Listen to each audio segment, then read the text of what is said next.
Hi everyone, ఈరోజు నేను ఇడ్లీ పిండితో పునుగులు చేయబోతున్నాను. వాటికి కావాల్సినవి 1 కప్ మైదా, 1 కప్ కర్డ్ తీసుకొని 1 అవర్ ముందు బాగా నానబెట్టి పెట్టుకున్నాను. Next 1 medium size onions, green chilli 1 green chilli, ఇంత జింజర్ తీసుకొని సన్నగా పీసెస్ కట్ చేసుకొని, కొంచెం కొత్తిమీర, కొంచెం జీలకర్ర అన్నీ వేసుకొని మిక్స్ చేసుకున్నాను. కొంచెం సాల్ట్ వేసుకొని ప్రాపర్గా మిక్స్ చేసుకున్నాను. దీంట్లో స్పెషల్గా నేను వేయబోయేది 1 ఎగ్. ఈ ఎగ్ వేయడం వల్ల పునుగులు చాలా టేస్టీగా ఉంటాయి, చాలా బాగుంటాయి. ఇది టోటల్గా దీనిలో మిక్స్ చేసుకోవాలి. స్టవ్ ఆన్ చేసుకొని మీడియం సైజులో మీడియం సైజు పెట్టుకున్నాను. స్టవ్ బాండీ పెట్టుకొని ఆయిల్ పెట్టుకున్నాను.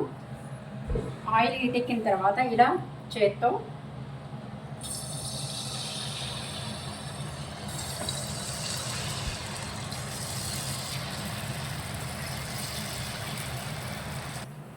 ఎంతో రుచికరమైన పునుగులు రెడీ అండి. ఇది మా అమ్మగారి వంట.